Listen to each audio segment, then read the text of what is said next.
Hello बच्चों, let's read this question. So this question says the resultant of two vectors A and B is R1. On reversing the vector B, the resultant becomes R. What is the value of R1 square plus R2 square? R1 square plus R2 square की यहाँ पर value आपको बतानी है, ठीक है। We have given the four options, आपको इसके करस्पॉन्डिंग क्या दे रखे हैं, फोर ऑप्शंस गिवन किए हुए। तो देखिए बच्चों, इस क्वेश्चन का की कॉन्सेप्ट आप क्या लिख सकते हैं। The key concept of this question is resultant of vector लिख लीजिए, क्या लिख लीजिए, रिजल्टेंट ऑफ वेक्टर, ठीक है। Resultant of vector, this will be the key concept of this question, ठीक है।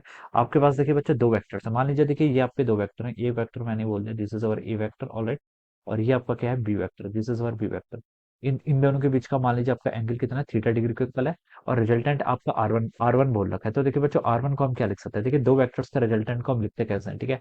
पहले वेक्टर के मैग्नीट्यूड का स्क्वायर, दूसरा वेक्टर कितना बी, उसका मैग्नीट्यूड का स्क्वायर, प्लस कितना होता है आपका two times magnitude of a, magnitude of b, cos of theta, theta is the angle between these two vectors, ठीक है। ये आ जाएगा, this is my equation number one, ये क्या होगी, मेरी इक्वेशन नंबर वन होगी, ऑलराइट। अब देखिए क्या सिचुएशन दे रखी है उसने, ए और बी का रिजल्ट है तो आर वन है, ठीक है।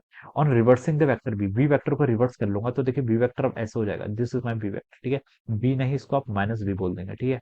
अब हमसे बोल रहा है कि अब रिजल्टेंट आपका आर टू हो गया, ठीक है। अब देखिए ए और माइनस बी के बीच में एंगल कितना होगा, ये एंगल आपका फिर 180 माइनस थीटा हो जाना चाहिए, कितना, पाई माइनस थीटा के इक्वल। अब देखिए इनके बीच का जो रिजल्टेंट है वो कितना बोल रखा है बच्चों, आर टू, ठीक है। किस किस के बीच में, ए वेक्टर और माइनस बी वेक्टर, ठीक है। अब देखिए इसका रिजल्टेंट कैसे लिखेंगे, दोनों के, ए का स्क्वायर माइनस बी के मैग्नीट्यूड का स्क्वायर कितना होगा, बी स्क्वायर, प्लस आपका देखिए टू टाइम्स मैग्नीट्यूड ऑफ ए कितना है, ए, मैग्नीट्यूड ऑफ बी कितना है, बी। इस चीज का ध्यान रखना पड़ रहा है, हमें ऑलवेज मैग्नीट्यूड लेना पड़ता है यहाँ पर, ठीक है। अब कितना है, कॉस ऑफ थीटा, थीटा देखिए बच्चों अब कितना है, थीटा, थीटा के पहले इन दोनों के बीच का एंगल था ए और बी के बीच का थीटा, अब ए और माइनस बी वेक्टर के बीच का angle minus pi minus theta के इक्वल है, तो कॉस पाई माइनस थीटा, ये ऐसे होगा, ठीक है। अब एक बार इसको भी नेगेटिव, इसको भी नेगेटिव, कॉस माइनस थीटा यहाँ से आएगा, तो ऐसे नहीं करना, वो गलत हो जाएगा फिर, ठीक है। इसको ऐसे सॉल्व करते हैं। तो बच्चों देखिए इसकी वैल्यू कितनी होगी, यहाँ से आप लिख लीजिए, ये होता है आपका, ब्रैकेट के अंदर ऑलवेज आपका मैग्नीट्यूड आता है, ठीक है। कॉस 180 माइनस थीटा कितना होता है, माइनस कॉस थीटा, तो यहाँ से आपका माइनस टू ए बी के इक्वल हो गया, this is our R two, ये क्या आ गया आपका आर टू हो गया, ठीक है।